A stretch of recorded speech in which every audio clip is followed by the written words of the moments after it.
Hello everyone, welcome to the BPSC Mantra. और आज BPSC घटना चक्र के सीरीज को हम लोग कंटिन्यू करते हैं। तो नेक्स्ट टॉपिक है ग्रीक इवेजन। तो विच one of the following ruler of the Magadh was the contemporary of Alexander the Great. Alexander the Great के कंटेम्परेरी में कौन मगध का रूलर था? तो ये थे नंदा डायनेस्टी के धनानंद। आपके धनानंद थे। और ये 326 बीसी में जो अलेक्जेंडर द ग्रेट थे वो आए थे, वो गंगा तक आ गए थे। लेकिन इन्होंने इंडिया में अटैक नहीं किया, क्योंकि उस टाइम धनानंद के पास काफी बड़ी आर्मी थी, ऐसा माना जाता था, और बहुत ज्यादा एलिफेंट, हॉर्सेस और ये सब थे, इसलिए नहीं अटैक किए। तो देखिए, the last ruler of Nanda dynasty, Dhanananda. Who was the contemporary of Alexander the Great. Alexander the Great के ये कंटेम्परेरी थे। ग्रीक राइटर जो थे एर्गोनीज, Xenophon describe him as a wealthy. ये जेनोफोन जो थे वो वेल्दी पर्सन की तरह इनको डिस्क्राइब किए थे। और बत्साला जो कि कमांडर इन चीफ थे इनके। तो चलिए अब नेक्स्ट टॉपिक, मौर्यन एम्पायर।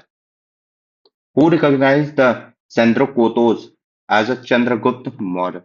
अब ये सैंद्रोकोतोस ये रिफर किया गया है, ये चंद्रगुप्त मौर्य में, ये किसको रिकॉग्नाइज, कौन रिकॉग्नाइज किया कि सैंद्रोकोतोस जो हैं वो आपके चंद्रगुप्त मौर्य हैं? तो ये आपके किए विलियम जॉन्स ने। विलियम जॉन ने डिकोड किया, या एक तरीके से कहिए कि इन्होंने आइडेंटिफाइड किया कि जो सैंद्रोकोतोस लिखा हुआ है वो आपका चंद्रगुप्त मौर्य को है। The William Jones was the first scholar who identified Sandrocotos or Sandrocotas with the modern ruler Chandragupta Maurya।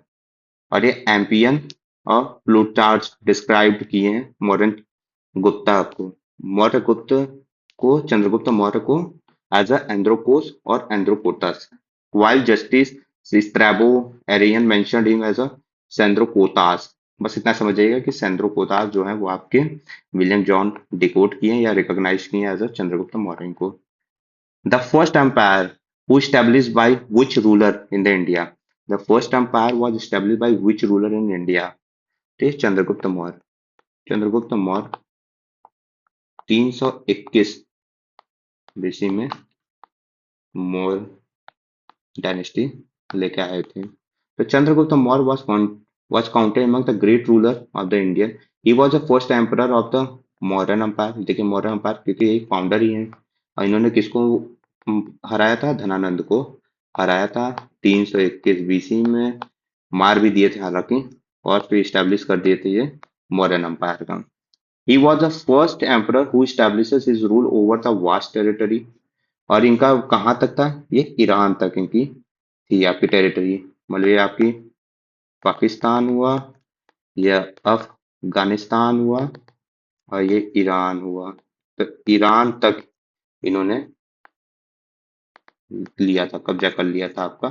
इनका रीजन बहुत वास्ट था। चलिए आगे।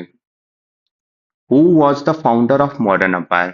मॉडर्न एम्पायर का फाउंडर कौन है? तो ये ऑफ कोर्स ये कौन होगा? ये चंद्रगुप्त मौर्य थे, जो कि 321 से 184 बीसी तक था इनका एरा।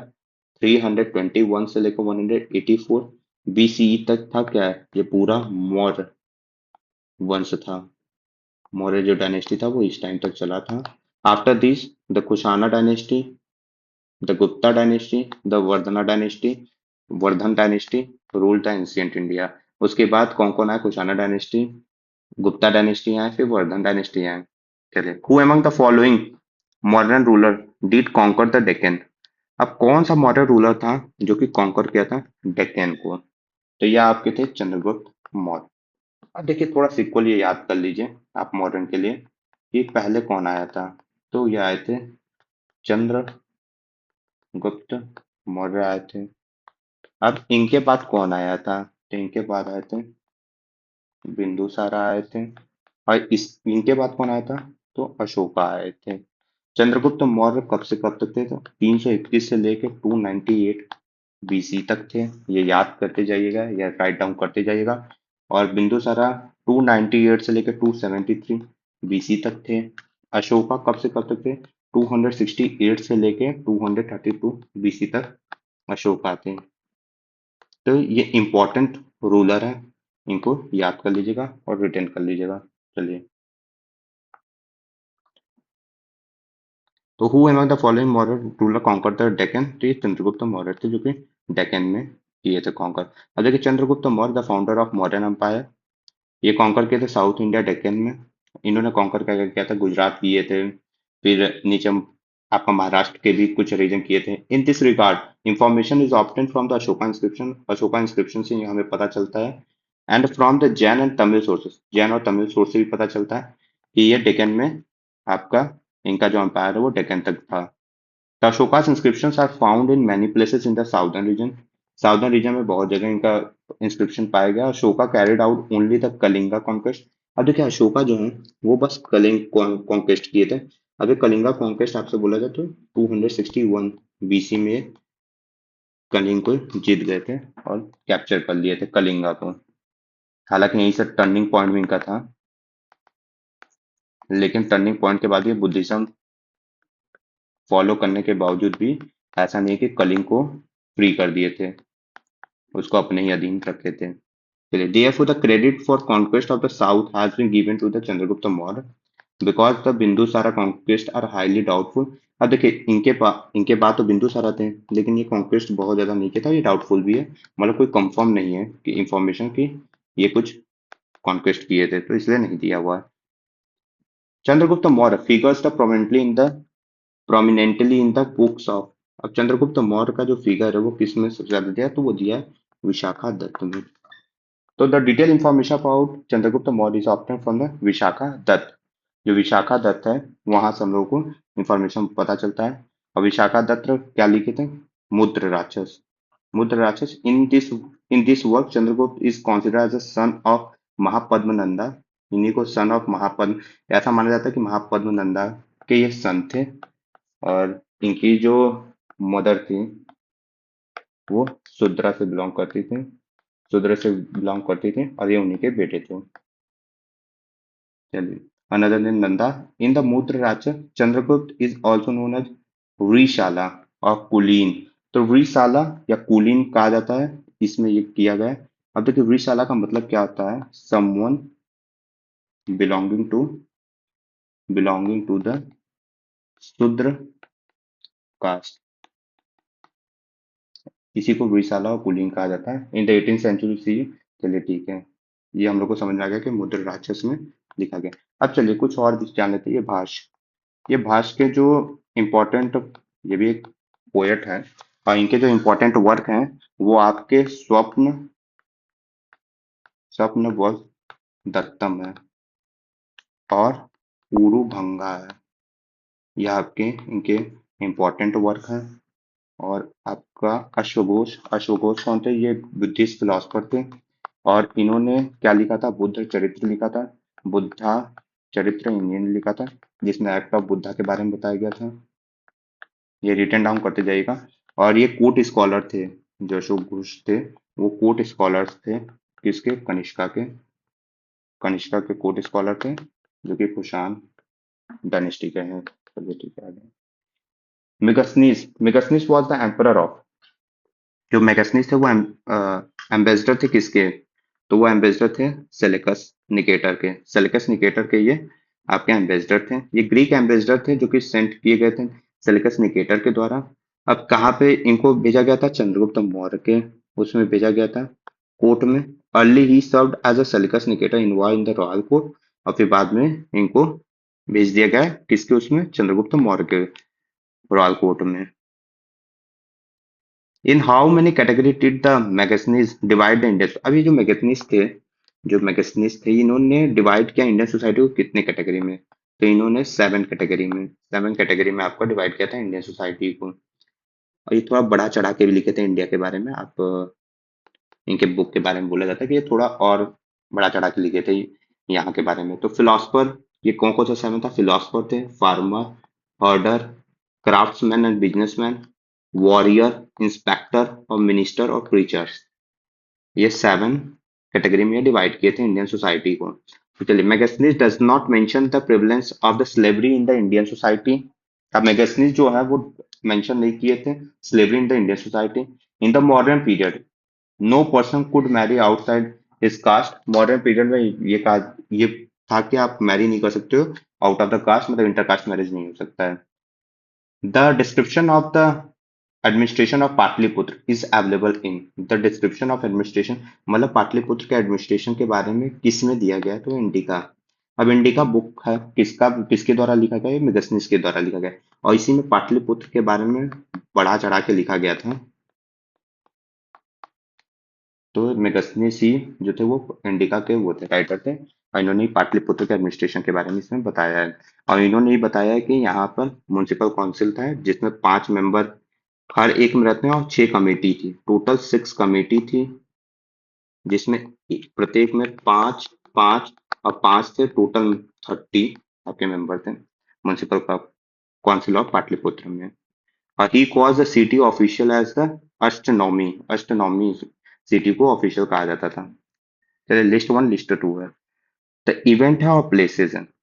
तो चोला गंगम लेक जो है वो राजेंद्र राजेंद्र के द्वारा कनेक्टेड है या बनवाया गया था, आप मान लीजिए। अपॉइंटेड बाय द धर्म महामंत्र, जो धर्म महामंत्र जब ये कन्वर्ट हुए थे बुद्धिज्म को या अडॉप्ट कर लिए थे, तो उसके बाद इन्होंने अपॉइंट किया था धर्म महामंत्रा को। तो किसके द्वारा किया गया था? ये अशोका के द्वारा।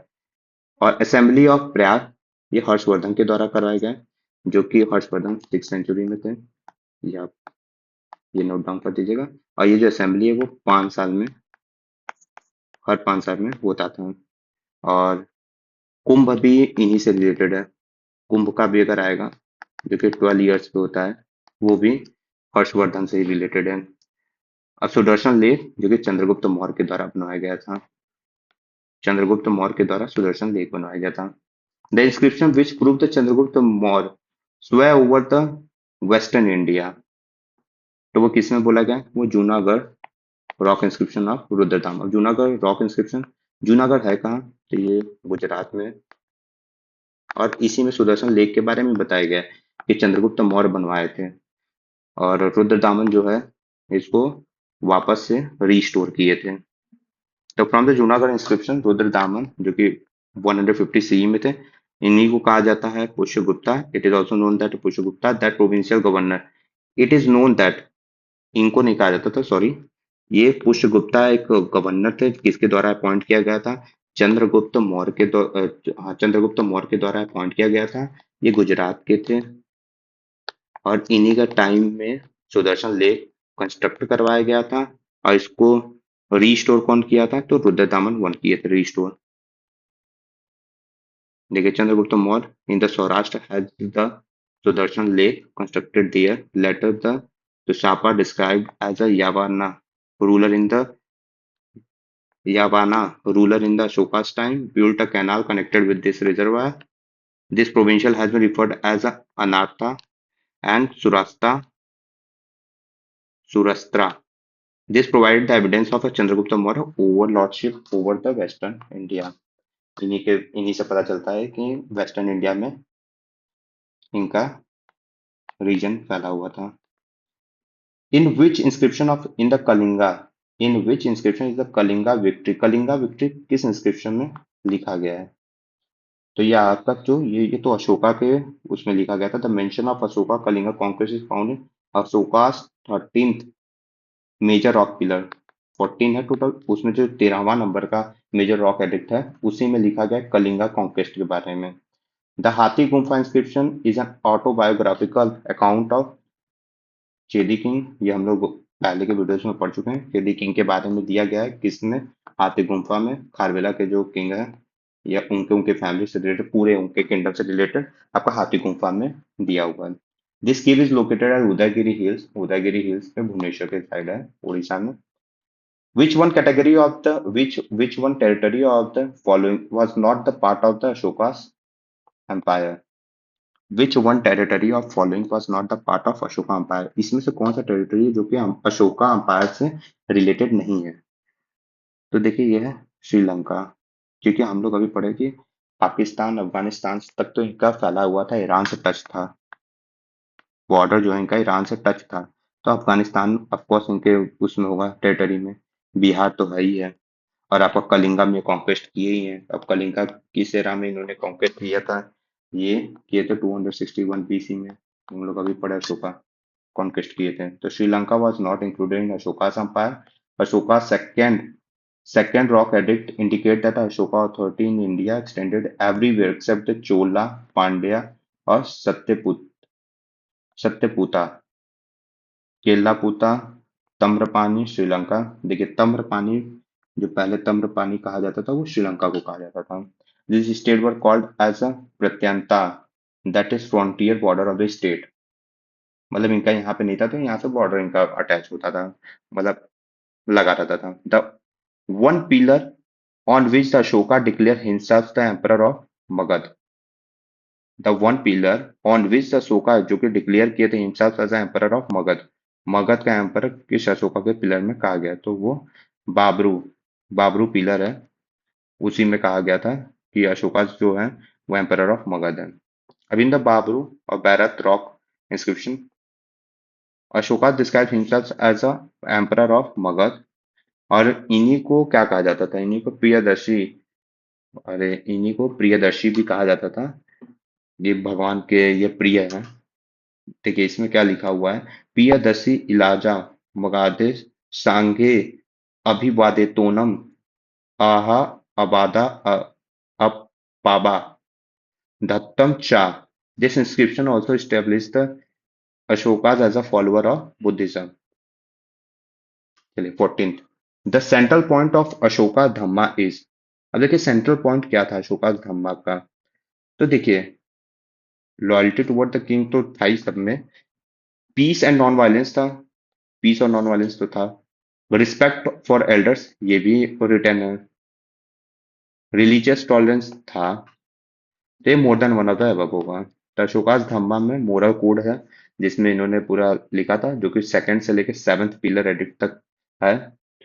Through this his second and the seventh pillar edict Ashoka's convey the message of अपाशिनवे बहुकानवे दया दाने सचे सोचवे माधवे सदवे चा।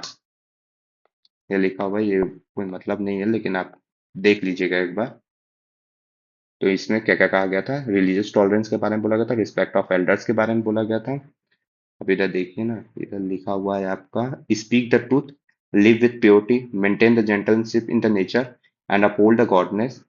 Thus, the basic message of Asoka Dhamma included the peace and non-violence, respect for elders, religious tolerance, ये सब था। The name by which the Ashoka is referred to in his inscription is, तो ये प्रियदर्शी मैं अभी आपको बताया हूँ, प्रियदर्शी। अब देखिए देव नामक प्रियदर्शी को क्या कहा जाता है, beloved of the god or peasant to look at, और राजा, तो इन्हीं को कहा गया, अशोका को ही प्रियदर्शी बोला गया है। Language used in the inscription of Ashoka is, तो ये प्राकृत लैंग्वेज, जो कॉमन लैंग्वेज था वही इनका वो था, प्राकृत लैंग्वेज। और अशोका का एरा आपको वापस से बता दे रहा हूँ, अशोका का जो एरा है वो आपका 268 से लेके 232 बीसी तक था, को रूल किए थे 12 साल तक कम से लगभग लगभग। और कलिंगा का अभी युद्ध बताया था 261 बीसी में किया था, फिर उसके बाद इन्होंने क्या कर लिया था, अडॉप्ट कर लिया था बुद्धिज्म को। और इन्होंने बेरी घोषा को रिप्लेस कर दिया था, किससे,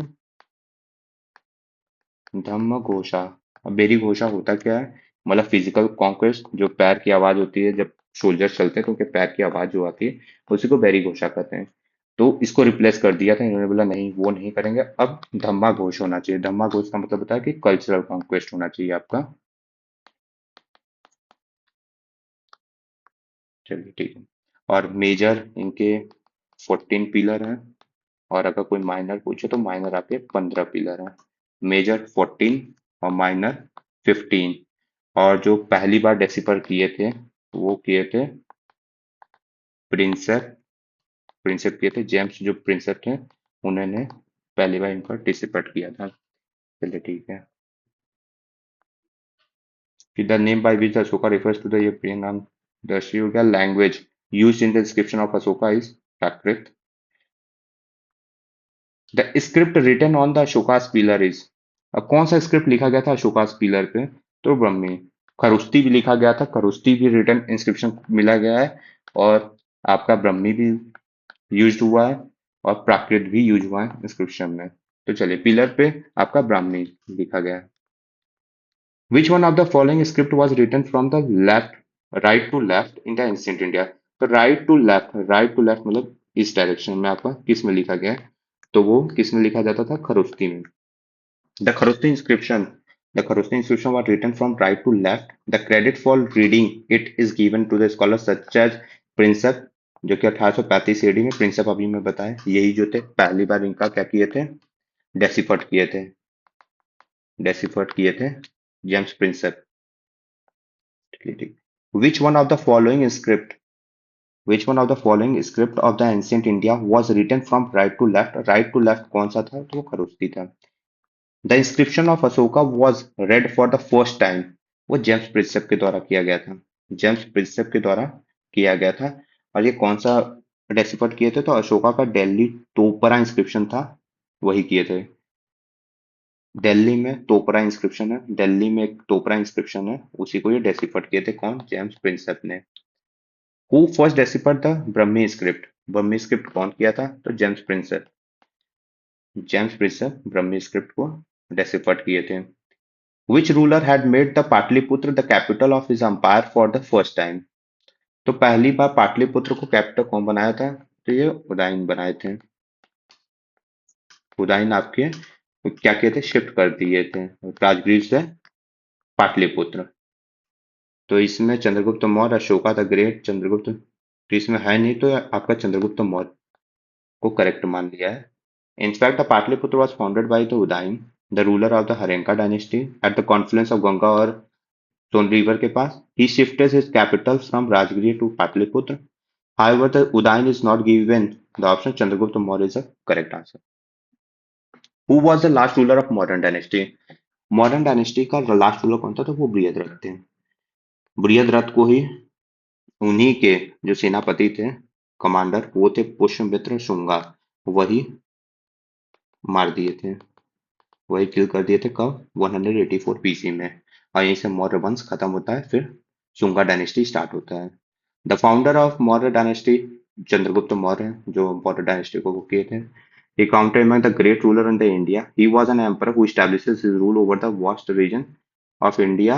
आपका डेक्कन तक लेके गए थे, वेस्टर्न तक ले गए थे, नॉर्थ वेस्टर्न तक ले गए थे, ईरान तक लेके चले गए थे बॉर्डर तक। The decline of the Mauryan Empire was largely due to the economic consequences of Ashoka's policy. Who believed in this fact? इसमें से माना जाता है कि जो आपका डिक्लाइन हुआ मौर्यन अपायर का, वो अशोका के इकोनॉमिक कॉन्सिक्वेंसेज, जो अशोका का इकोनॉमिक कॉन्सिक्वेंसेज है या पॉलिसीज था, उसके वजह से हुआ। तो ये फैक्ट कौन बिलीव करता है? तो ये आपका फैक्ट रोमिला थापर।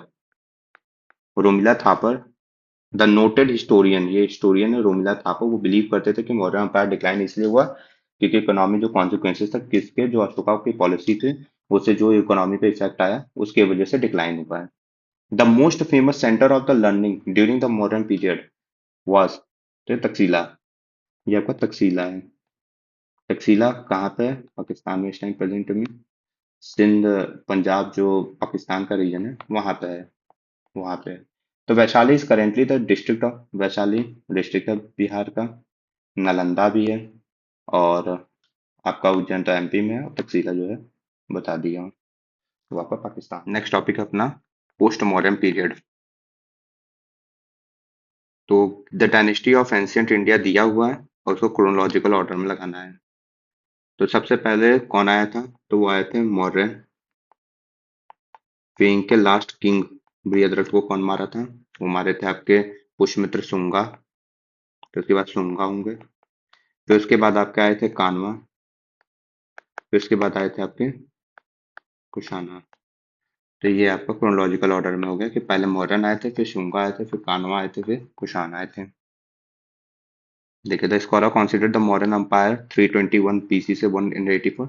मॉडर्न आपका 321 बीसी से लेकर 184 बीसी तक चला था। सुंगा डायनेस्टी वो 184 बीसी से लेकर 73 बीसी तक चला था। जो कानवा डायनेस्टी था वो 73 बीसी से लेकर 28 बीसी तक चला था। और जो कुषाण एम्पायर था वो फर्स्ट से लेकर थर्ड सेंचुरी सी तक चला था। तो इसलिए मॉडर्न, सुंगा, कानवा, कुषाण ये आपका आया था, हुआ था। यही था आपका क्रोनोलॉजिकल। देखिए थोड़ा आपको आइडिया होना चाहिए कि हमारे जो शुंगा थे वो तो बिहार साइड थे, फिर उन्हीं के कॉन्टेम्परेरी में सतवाना भी थे, जो सतवाना थे वो क्रिटिकन साइड में थे, और जो साउथ में थे तमिल साइड वो संगम के थे। ये आपको इतना आइडिया होना चाहिए। और हमारे यहाँ जो ऊपर से अटैक हो रहा था वो पहले आते आपके बैक्टीरियन, जिनको इंडो ग्रीक भी बोला जाता है, ये देखते जाइए। फिर बैक्टीरियन के बाद आए आपके शाकास, फिर उसके बाद आए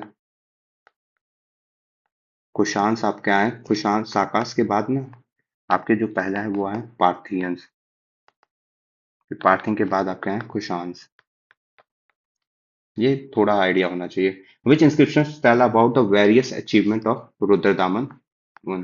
तो रुद्रदामन वन अभी हम लोगों ने पढ़ा कि जूनागढ़, जूनागढ़ इंस्क्रिप्शन में था, और इन्होंने ही किसके बारे में बताया था, सुदर्शन लेक के बारे में बताया था कि चंद्रगुप्त मौर्य ने इसको बिल्ड करवाया था।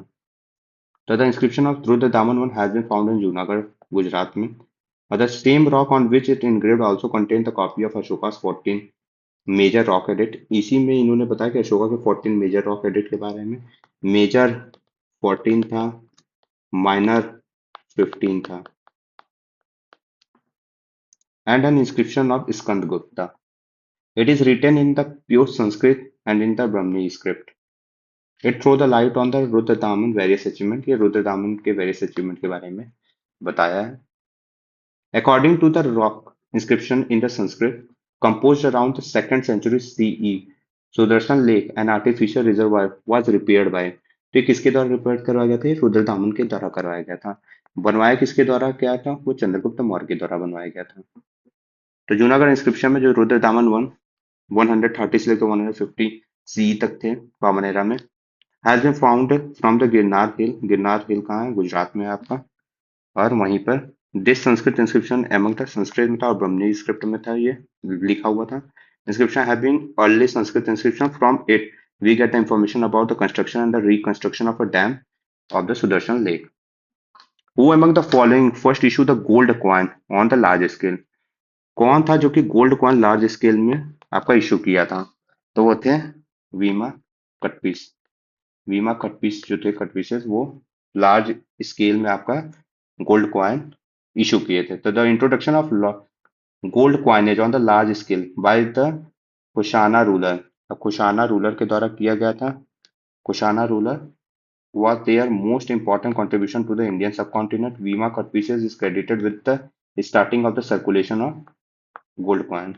गोल्ड कॉइन के सर्कुलेशन का मतलब होता है कि हमारे यहाँ ट्रेड या प्रॉस्पेरिटी बहुत अच्छी थी, तभी ना गोल्ड कॉइन आपका सर्कुलेट करेगा। In the in the pre कुछ in the pre Gupta times the large number of lead coin were issued by. अब प्री गुप्ता के टाइम में जो लीड कॉइन लार्ज स्केल में इशूड किया गया था वो किसके टाइम में किया गया था, तो वो सतवानास के टाइम में किया था। सतवानास मैंने आपको बताया विज्ञान में थे। अगर मान लीजिए आप, ये आपका इंडिया का मैप है, तो शुंगा कहीं बिहार में थे, ये जो सतवाहनास थे वो इधर थे, और आपका साउथ में संगम थे। तो ये आप याद करते जाइएगा। तो the large number of lead coin was issued by Satavahana ruler. It is noted that the Satavahana ruler dynasty is found by the Shimuka। Simuka के द्वारा सतवाना डायनेस्टी को फाउंड किया गया था। देयर एक्चुअल कैपिटल वन प्रतिष्ठान और पैठान, ये कहाँ पर है आपका, महाराष्ट्र में। In the Purana this dynasty is called as a Andhra Bhritya और Andhra origin. Which dynasty ruled over the India after the Shunga dynasty. अब शुंगा डायनेस्टी के बाद कौन सा, which dynasty ruled over the India after the Shunga dynasty के बाद कौन सा रूल किया था, तो वो किया था कनवा। कैनवा बोला, कानवा। तो ये आपका अभी मैंने बताया था कैसे था ये। मौर्य अंपायर आया था, फिर शुंगा आए थे, फिर आए थे कानवा आया था, फिर आपका आए थे कुशाना। ये था chronology.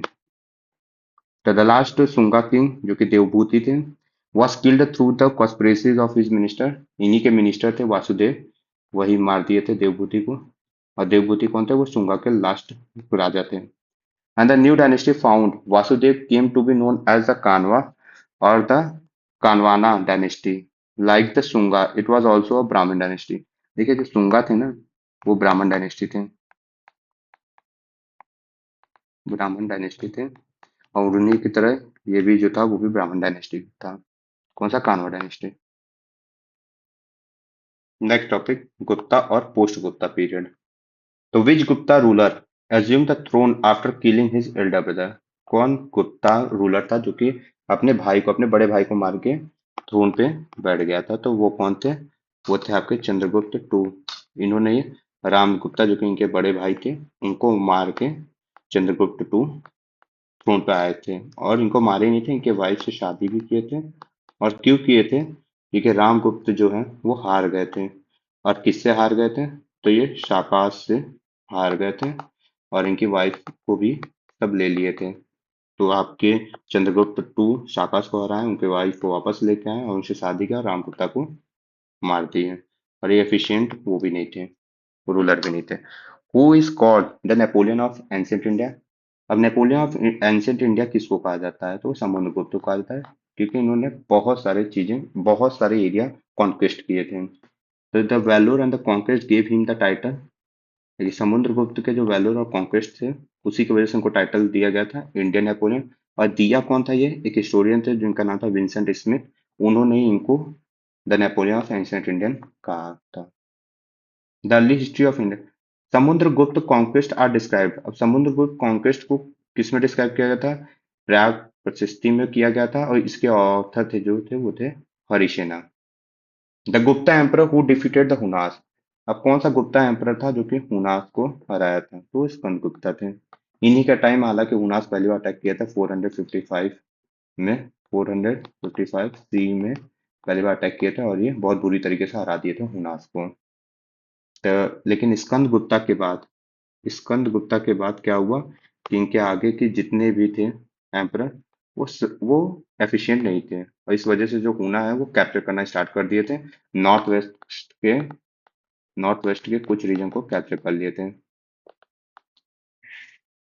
Who was the founder of Nalanda university? Nalanda university, तो नालंदा यूनिवर्सिटी किसके द्वारा फाउंड किया गया था? वो कुमार गुप्ता के द्वारा फाउंड किया गया था। अब हुन सांग जो कि फाउंडर है नालंदा, जो कि अकॉर्डिंग टू द हुनसांग जो कि ट्रैवलर थे और आके इंडिया में बुद्धिज्म के बारे में रिसर्च भी किए थे। तो उनके according the founder of Nalanda university, जो नालंदा यूनिवर्सिटी के फाउंडर हैं, उनका नाम है शक्र आदित्य। जो शक्र आदित्य हैं, इन्हीं का नाम है कुमार गुप्ता। जो कुमार गुप्ता वन थे, उन्हीं का नाम शक्र आदित्य था। और इनका एरा कब तक था? तो 415 से लेके 455 सी तक था। तो Kumar Gupta famous title was Mahendra Aditya. इनको महेंद्र आदित्य भी कहा जाता था, इनका फेमस टाइटल था। Nalanda was renowned the Buddhist centre and the university. It was located near the Rajgir. Rajgir के पास है आपका नालंदा यूनिवर्सिटी, वहीं पर बुद्धिस्ट सेंटर था। In the southern Bihar, even today it rooms are scattered far and wide around the village of Bargaon. जो उसके room है, जो बचे हुए भाग हैं या जो उसको तोड़ा गया, वो सेटल डाउन हुए, बहुत दूर दूर तक हुए हैं। और in the mid 5th century during the Gupta period, Nalanda University came into the existence. The Kumar Gupta one was the first to donate the Nalanda Buddhist Vihara, and later the Gupta rulers such as Buddha Gupta, Baladit also made the donation in this Vihara. तो ये कुमार गुप्ता ही थे जो कि इस पे donation दिए थे और इसको रिस्टोर किए थे। Nalanda university was founded during the dynasty of, तो नालंदा यूनिवर्सिटी जो कि फाउंड किया गया था किसके डायनेस्टी में? तो वो किया गया था गुप्ता डायनेस्टी में। अभी हम लोगों ने पढ़ा कुमार गुप्त वन। और इन्हीं को क्या कहा जाता था? शक्र आदित्य। और इन्होंने टाइटल लिया था महेंद्र आदित्य का। Next question, Nalanda university was founded by Gupta. Who among the following was not an Acharya in the Nalanda विश्वविद्यालय? इसमें से कौन है जो टीचर नहीं थे, मतलब आचार्य नहीं थे नालंदा विश्वविद्यालय के? तो वो थे कौटिल्य। कौटिल्य चंद्रगुप्त चंद्रगुप्त मौर्य को गाइड किए थे। और इन्हीं के वजह से चंद्रगुप्त मौर्य, जो मौर्य डायनेस्टी है, वो आया था। कौटिल्य अर्थशास्त्र भी लिखे थे। तो कौटिल्य को चाणक्य कहा जाता है, इन्हीं को कंसिडर किया जाता है टीचर ऑफ 4th और 3rd सेंचुरी बीसी। ये प्राइम मिनिस्टर थे during the reign of Mauryan emperor Chandragupta Maurya and the Bindusara. और बिंदुसार के बाद आया था अशोका। ठीक है, अशोका टाइम नहीं थे। द ऑथर ऑफ अर्थशास्त्र, अर्थशास्त्र भी कौटिल्य ही लिखे थे। According to the tradition he was an expert associated with the Takshashila. ये ये एसोसिएट किससे थे? तक्षशिला से थे। while the systematic development of Nalanda Mahavihara occurred during the Gupta period. ये नालंदा जो है वो आपका गुप्ता पीरियड में मेन डेवलप हुआ था। तो why was the Nalanda university famous in the world? Nalanda university क्यों फेमस हुआ था पूरे दुनिया में? तो किसके लिए फेमस होगा? वो बुद्धिस्ट रिलीजियस फिलोसफी के लिए फेमस हुआ था। Nalanda university was the world famous for study of Buddhist philosophy. Chinese traveller थे ह्यूंग सांग, वो इंडिया आए थे और स्टडी यहीं पर पढ़े थे। कहाँ पे? आपका Nalanda university. Out of the two statement below, first in the assertion and second in the reason, carefully read the both statement. अब देखिए assertion और रीजन है। assertion ये कहता है till the end of 12th century Nalanda Mahavihara vihara lost its glory. क्या ये बात सही है कि 12th सेंचुरी तक नालंदा महाविहारा का ग्लोरी समाप्त हो गया था, मतलब डिमीन होने लगा था? हाँ, यस, क्योंकि मुस्लिम्स आना स्टार्ट कर दिए थे, मुस्लिम्स अटैक करना स्टार्ट कर दिए थे, तो ये आपका लॉस्ट हो ही जाएगा इसकी ग्लोरी। और reason, state protection cease to be available to the Mahavihara. तो देखिए state protection cease to be available to the Mahavihara, सही बात है, लेकिन इसका रीजन सही नहीं है। स्टेटमेंट तो सही है और रीजन भी सही है, लेकिन इस स्टेटमेंट का रीजन ये नहीं होगा।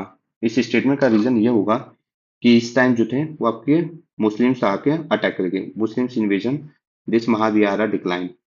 मुस्लिम के रिजल्ट से ही ये महाविहारा जो है वो डिक्लाइन होने लगा था।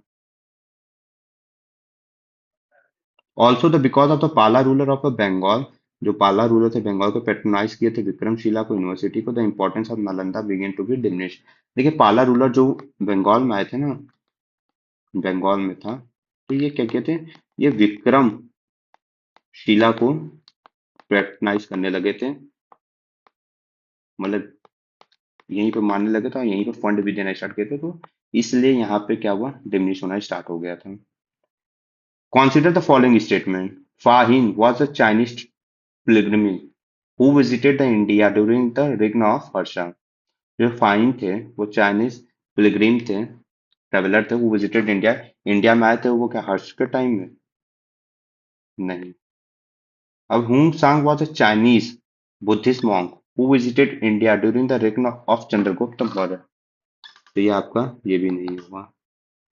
जो फाहिन चाइनीज ट्रेवलर थे वो चंद्रगुप्त टू में आए थे, ये उल्टा कर दिया था। और ये wrote he wrote the detailed account of the life of the people here. In his account he did not mention the king name. ये किंग का नेम नहीं देते, लेकिन यहाँ पे क्या क्या हुआ था, कैसे लाइफ थी पीपल की, वो लिखे थे। The Chinese traveller Hiuen Tsang visited India during the reign of the emperor Harsha. Harsha के टाइम में था, हर्षा का पीरियड जो था वो 6th सेंचुरी था। और प्रयाग, प्रयाग असेंबली भी इन्हीं के टाइम में होता था, 5 साल में। ये हम लोगों ने ऊपर पढ़ा है अभी। और कुंभ, जो कुंभ आपका मेला होता है, उस वो किससे एसोसिएटेड है? वो भी हर्ष से भी एसोसिएटेड है। कुंभ जो कि 12 साल में होता है, कुंभ मेला इलाहाबाद प्रयागराज में होता है। चलिए, he described the multi-story bronze monastery built by the Harsha at the Nalanda. इन्होंने डिस्क्राइब किया है कि मल्टी स्टोरी ब्रॉन्ज मोनेस्ट्री था हर्षा के टाइम में नालंदा में। In his account he mention that during the Harsha period, Harsha के टाइम में the Shudras practice the agriculture, जो शूद्रास थे वो प्रैक्टिस करते थे एग्रीकल्चर, वो एग्रीकल्चर में एंगेज होते थे। और is also mention the assembly held in the Prayagraj in his travelogue, मतलब इनके घूमने के दौरान इन्होंने बताया कि प्रयागराज में असेंबली भी होता था। अभी मैंने बताया therefore both statement 1 and 2 are incorrect, ये इंटरचेंज कर दिया था। जो फाइन थे वो आपका चंद्रगुप्त टू में आए थे, और आपका जो यूंगसांग थे वो थे हर्षक के टाइम में आए थे। The famous Chinese pilgrim Fahien visited the India during the reign of, तो ये आपके चंद्रगुप्त टू में अभी ऊपर हम लोगों ने पढ़ा। The gradual decline of the town was an important feature of which period. ठीक है, the gradual decline of a town was an important feature of which period. ये तो गुप्ता पीरियड के टाइम का। इन the Gupta period town move toward the gradual decline across the entire Ganga Valley. Many cities that were earlier extremely prosperous were either abandoned in the Gupta age of the witness considerable to the destruction in the settlement. By the time of Zhuang's arrival, even an important city, Patliputra, has turned into the village. Important towns like Mathura, such as Kumhara, Sonpur, Songaura, and many significant centers of Ganga Valley of Uttar Pradesh also show the clear evidence of decline. तो ये बताया गया था कि Gupta period में जो था ना, वो आपके टाउन ग्रेजुअल डिक्लाइन हो गए थे। और इसी टाइम में ये भी देखा गया था जो पाटलिपुत्र था वो विलेज हो गया था। जब जुंगजांग इंडिया आए थे तो इन्होंने देखा कि जो पाटलिपुत्र है वो विलेज में टर्न हो गया है, पाटलिपुत्र टाउन जो है वो विलेज में हो गया है। तो विच वन ऑफ द फॉलोइंग, अगर कोई पूछेगा कि टाउन किसके टाइम में ग्रेजुअल होते हुए दिखा, तो वो गुप्ता पीरियड में, आपका गुप्ता पीरियड के फीचर भी है। Next 12th, which one of the following port was in the use for north Indian trade during the Gupta period. तो गुप्ता पीरियड में नॉर्थ इंडियन ट्रेड के लिए कौन सा पोर्ट यूज होता था। तो इसमें आपके कल्याण हुआ, ताम्रलिप्ति हुआ, बरौच हुआ कि कैम्बे हुआ। वैसे तो ये सभी पोर्ट थे, ये आपका सभी पोर्ट थे, तो इसका ऑप्शन तो ई होगा। लेकिन ताम्रलिप्ति इन द बंगाल ये ईस्टर्न साइड में था और ये किससे किससे होता था, चाइना, श्रीलंका, जावा, सुमात्रा, इन सभी देशों से हम लोग किससे, ताम्रलिप्ति से ट्रेड करते थे। और कुछ मेजर पोर्ट थे जो कि वेस्टर्न इंडिया में था, बरौच हुआ मैरीटाइम ट्रेड में, कल्याण हुआ, कैम्बे हुआ, ये सब नॉर्थ इंडियन ट्रेड के लिए यूज़ करते थे। Next question, which ruling dynasty donates the maximum village to the temples and Brahmans. Brahmans और टेम्पल को कौन मैक्सिमम विलेज, कौन सी डायनेस्टी डोनेट किया था, तो था Gupta dynasty. Gupta dynasty maximum village temples और ब्राह्मण्स को डोनेट किया था। Next, what was the land revenue rate in the Gupta age. Land revenue rate क्या था गुप्ता एज में, तो वो 1/6 था। ये आपका धर्मशास्त्र में भी रिटन है। तो 6th part of the production आपका क्या था, रेवेन्यू रेट था गुप्ता एज में। और द लैंड टैक्स को इस टाइम क्या बोला जाता था, तो बोला जाता था भागकर और उदरम। Next, what is a rate of land revenue in the Dharmashastra, तो 1/6। What type of land was called as Aprahata. तो अपराहता को अनप्लॉग्ड वाइल्ड लैंड बोला जाता था, अनप्लॉग्ड वाइल्ड लैंड को ही अपराहता बोला जाता था। ये डायरेक्ट रिटेन करिए इन चीज़ों को। Consider the type of land according to the Amar Kosh. Amar कोश के अकॉर्डिंग कितने टाइप ऑफ लैंड होते थे, तो उर्वरा को फर्टाइल, मारू को डेजर्ट, सदवाला को ग्रासी और देवमित्रिका को वाटर्ड बाय रेन। तो ये सभी था, ये सभी करेक्ट है, ऑल आर करेक्ट। तो Amar Singh one of the Navratna, total 9 Navratna थे किसके कोर्ट में, चंद्रगुप्त टू के, और इसी में कालिदास भी थे। तो Vikramaditya compose the work titled Amar Kosh. Vikramaditya जिनको चंद्रगुप्त टू भी कहा जाता था, वो कंपोज किए थे the work title the Amar कोश। अब अमर कोश give the 12 type of land. 12 type of land था, कौन कौन सा था, उर्वरा जिसको कि हम लोग फर्टाइल लैंड बोला जाता है, मारू डेजर्ट लैंड को, उसारा को बैरन लैंड, अपराता को फैलो लैंड, सदवाला और सदबल को ग्रास लैंड, पंकीला को मडी लैंड, जल प्रया अनुपमा को मॉइस्ट लैंड, कच्छा को मार्शी लैंड और land near the water sources, और शर्करा को लाइम स्टोन और पेबल बियरिंग लैंड, और शर्करावती को सैंडी लैंड, नदी मत्रिका को रिवर इरिगेटेड लैंड, देवमित्रिका को रेनफेड लैंड। एक बार आप बस गो थ्रू देख लीजिएगा। Next, who was the author of a famous Allahabad प्रशस्ति। इलाहाबाद प्रतिष्ठी का कौन ऑथर है? तो वो है हमारे Harisena. The author of famous Allahabad प्रतिष्ठी वाज हरिसेना। हरिसेना इसको लिखे हुए इसके ऑथर हैं। On the Ashokan pillar at the Allahabad. Ashokan pillar जो कि इलाहाबाद में पाया गया था, प्रेजेंट प्रयागराज इसको बोला जाता है। Harisena presented a eulogistic account of the Samudragupta. Samudragupta के भी बारे में इसमें दिया गया है और इसी को कहा गया है प्रयाग प्रतिष्ठी। इन द सेम प्रतिष्ठी Harisena described himself as the Sandhivigrahika, Kumaramatya और दंडनायक, कुमारमत्य और Sandhivigrahika. The person who could appoint to more than one post. तो ये गुप्ता पीरियड में आपका ऐसा हुआ था। In the Puranas the ruler of which dynasty. Puranas के according the ruler of which dynasty were called as a Shri परवारिता। तो कौन है वो? इक्ष्वाकु। इक्ष्वाकु को ही पुराणास में रूलर ऑफ विच डायनेस्टी इन्हीं को कहा गया श्री परवारिका। श्री परवतिका। तो in the Purana the ruler of Ikshvaku dynasty was called as a Shri Parvatiya, ruler of Shri Parvata region and the Andhra Bhritya जो कि सर्वेंट ऑफ आंध्रा जिसको बोला जाता है। Earliest they were the feudatories of Satavahana. Satavahana के फ्यूडिटरीज थे, फिर बाद में इंडिपेंडेंट हो गए। But after their decline they declare independence. The founder of this dynasty was Shri Santamula. Shri संथामुल्ला किसके हैं? ये देखिए श्री पर्वतिया, और ये डायनेस्टी आपका इक्ष्वाकु डायनेस्टी है। इसके फाउंडर जो हैं वो श्री संथामुल्ला हैं और ये सतवाना के फ्यूडिटरीज थे। Consider the following king Parvatasena. तो he was a real founder of Vakataka dynasty. His empire extended to the Bundelkhand in the north, to the Hyderabad in the south, और he succeed his father king Vidyashakti. He mentioned in the Puranas which of the following is correct? इसमें कौन सा? तो more than one of the above is correct, क्योंकि इसमें सभी statement correct हैं आपके। तो वाकाटका डायनेस्टी जो था वो एंशियंट डायनेस्टी था, और एक सेकेंड, ये 5th सेंचुरी सी में था, 6th century C. The founder of dynasty कौन थे? वो विद्याशक्ति वन थे। उनके सक्सेसर, उनके जो सन थे वो थे पर्वतसेना। और who was also called as a real founder of Vakataka dynasty. ये वाकाटाका डायनेस्टी के फाउंडर भी थे रियल।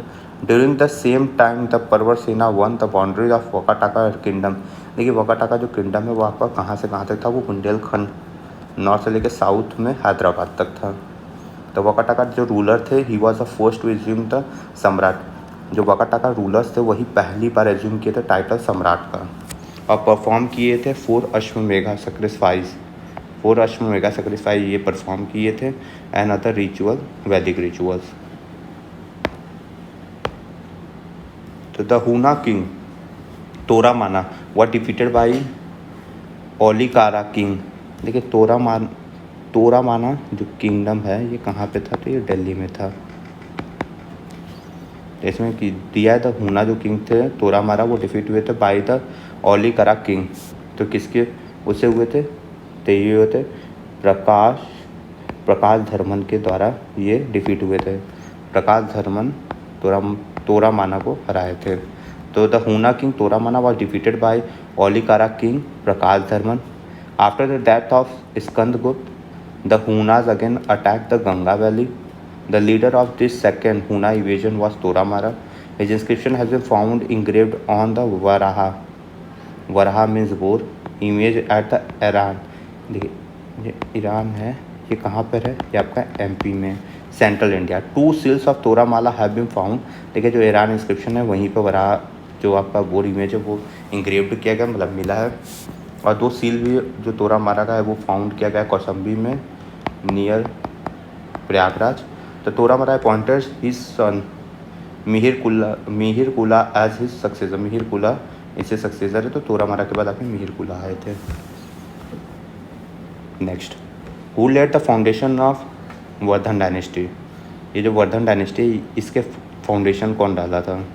तो पुष्यभूति जो है वो फाउंडर भी है वर्धन डायनेस्टी के, और फेमस हर्षवर्धन थे इसमें। According to the Banabhatta work Harshacharitra, the Vardhan dynasty is founded by the person name as Pushyabhuti के द्वारा आपको फाउंड किया गया था, जो कि थानेश्वर और स्थेनेश्वर पे था, और हर्षवर्धन इसके ग्रेट रूलर थे। पोएट बाना, नेक्स्ट क्वेश्चन है, पोएट बाना वॉज एन इनहेबिटेट ऑफ? जो पोएट बाना थे वो इनहेबिटेट कहाँ के थे? पाटलिपुत्र, भोजपुर के, थानेश्वर के, नन ऑफ एवर? क्योंकि इनको लेके अभी भी कंफ्यूजन है, बहुत सारे सोर्स अलग अलग चीज़ का है। तो कोई कहा है कि ये बिहार से बिलोंग करते हैं, कोई कहा है कि ये उत्तर प्रदेश से करते हैं, और इनके पिता का नाम चित्रबानु और इनके मदर का नाम राजा देवी है। तो अभी ये कंफर्म नहीं है। Which Chinese traveller visited India during the Harshavardhan? तो हर्षवर्धन के टाइम कौन चाइनीज ट्रेवलर जो वो विजिट किए थे इंडिया? तो ये थे हुएंगसांग। हुएनसांग जो थे वो विजिट किए थे इंडिया को। अब हिज स्ट्रॉन्ग डिज़ायर, हुएनसांग का strong desire was to see the place made the sacred by the footprint of Gautama Buddha. Gautama Buddha के लिए आए थे। उस टाइम जो भी चाइना से आ रहे थे वो आ रहे थे बस बौद्ध धर्म को जानने के लिए, और यहाँ से कलेक्ट करते थे वो एविडेंस या रिटन बुक, ताकि वो अपने कंट्री में जाके बता पाएँ। The Buddhist text which was available in India in those days, to fulfil his aim he left the Chang'an the capital of Tang rulers in the India 629 CE में वो India में आए थे। He wrote the book of his journey known as CU की एक book है उनके द्वारा लिखा गया है, और इसी में इंडिया जनरल के बारे में, इंडियन जनरल में वो जो देखे थे वो सब इसमें लिखे थे। Chinese traveller Hiuen Tsang study at the study at the university of, तो किस यूनिवर्सिटी में वो पढ़े थे? तो नालंदा यूनिवर्सिटी में उस टाइम पढ़े थे। 15 मंथ स्टडी किए थे योग शास्त्र के बारे में अंडर द आचार्य शिलाभद्र के अंडर में ये पढ़े थे। 15 महीना थे, नालंदा यूनिवर्सिटी में थे। ये आप डायरेक्ट याद कर लीजिए, नालंदा यूनिवर्सिटी में हुएनसांग स्टडी किए थे। During the Hiuen Tsang tour in the India the most famous city for the production of cotton was, तो वाराणसी था कि मथुरा था कि पाटलिपुत्र था कि कांची था? तो मथुरा आपका जो था वो कॉटन के लिए फेमस था। तो हुएनसांग के according Mathura was the famous for cotton textile के लिए मथुरा फेमस था, और वाराणसी जो था वो फेमस था सिल्क टेक्सटाइल के लिए उस टाइम। हालांकि वो आज भी है, सिल्क साड़ी आप सुनते होंगे, या बनारसी साड़ी, सिल्क साड़ी का ही होता है, तो वो वाराणसी में फेमस है। He also state that the main reason for the prosperity of Thaneshwar was trade. Thaneshwar में उस टाइम ट्रेड अच्छी थी, तो उसकी प्रॉस्पेरिटी ज़्यादा थी। और Bana describe the city of Thaneshwar as a land of wish fulfilment. जो बाना थे वो थानेश्वर को डिनोट किए थे land of wish fulfilment for the guest and the red land for the merchant. Most of its inhabitant were traders who dealt in the various goods. Ujjaini or Kannauj were also prosperous economically during this period. चलिए next, which one of the following rulers ruled Assam during the time of Harsha? तो उस time वो भास्कर वर्मन जो है वो असम में rule कर रहे थे। Among the given option during the Harsha time, Bhaskar Varman ruled the Assam. Bhaskar Varman was a ruler of Varman dynasty in the Kumarup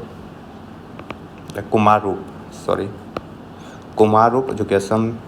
According to the Mukund Madhav Sharma book, Inscription of Ancient Assam and the Assam Gazetteer, after the Bhaskar Varman for the few years is Avanti Varman become the ruler, मतलब भास्कर वर्मा के बाद Avanti ruler आए। फिर Salastambha removed him from the throne and seize the, उसके बाद Salastambha है। Next, who was the ruler of India during the 7th century CE, known for his patronage of Buddhism and support for the cultural activity? तो कौन 7th century C में कौन सा ruler patronage किया था बुद्धिज़्म को and support किया था कल्चरल उनकी एक्टिविटी को? तो वो थे हर्षवर्धन। तो 7th सेंचुरी AD में हर्षवर्धन 6 से लेकर 7th में अगर पूछे थानेश्वर से रिलेटेड तो आप हर्षवर्धन को टिक लगा सकते हैं अगर नहीं मालूम है तो आपको। A ruler of the Pushyabhuti dynasty is known as a patronize Buddhism and supporting cultural activity. Harshavardhana ruled about 606 AD से लेकर 647 AD तक, 41 ईयर्स तक ये रूल किए थे और इन्होंने ही पैट्रोनाइज किया था बुद्धिज़्म को और सपोर्ट किया था।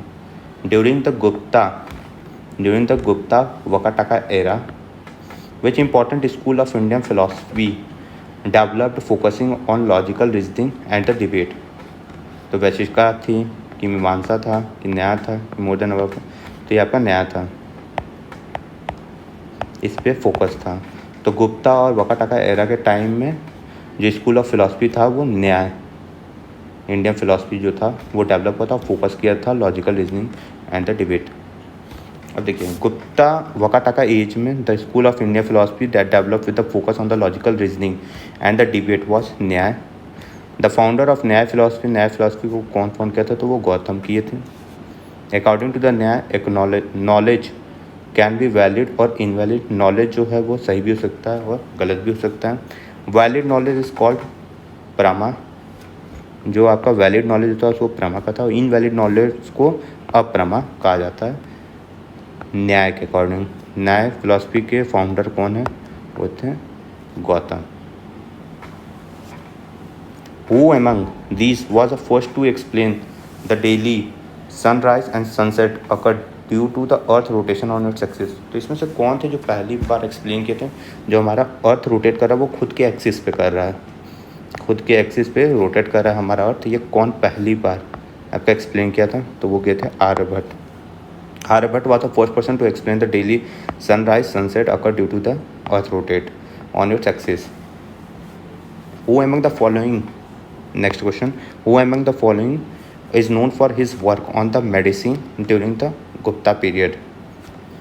तो इसमें से कौन थे जो कि मेडिसिन के लिए जाने जाते थे? तो सश्रुत और सुधारक, सौमिला और शुनक। देखिए सश्रुत जो थे तो BCE में थे उस टाइम। तो सश्रुत तो is called as a father of surgery, इन्हीं को फादर ऑफ सर्जरी भी कहा जाता था सश्रुत को। He was from the Kashi, ये काशी से थे कौन? Sushruta. His period was generally considered to be the 1000 BC to 600 BCE, मतलब 1000 BCE से लेके 600 BCE के बीच में था, ऐसा माना जाता है। तो Shaunaka was the sage of Rigvedic period, ये सेज थे। और Shudraka was the Gupta period play writer, ये प्ले राइट करते थे सुद्राका। और जो शौमिला थे वो गुप्ता पीरियड में play writer whom Kalidas mentioned along with the Bhasa और कविपुत्र। कालिदास इन्हीं को मेंशन किए थे भाष और कविमुद्रा के अलॉन्ग में। 10 in the Gupta period none of above worked in the field of medicine. देखिए मेडिसिन से तो ये रिलेट कर रहे हैं लेकिन ये आपके पहले थे 1000 BCE से लेके 600 BCE के बीच में कहीं था इनका पीरियड। लेकिन बिहार BPSC ने प्रीलिम्स और फाइनल आंसर की में कंसिडर किया ए को। Since the Gupta period was begin 275 AD में हुआ था, श्री गुप्ता इनके फाउंडर थे, लेकिन ये सही नहीं है, ये करेक्ट नहीं है, लेकिन BPSC ने इसको सही माना है। तो चलिए यहीं पर आज का लेक्चर हम लोग ओवर करते हैं। Thank you.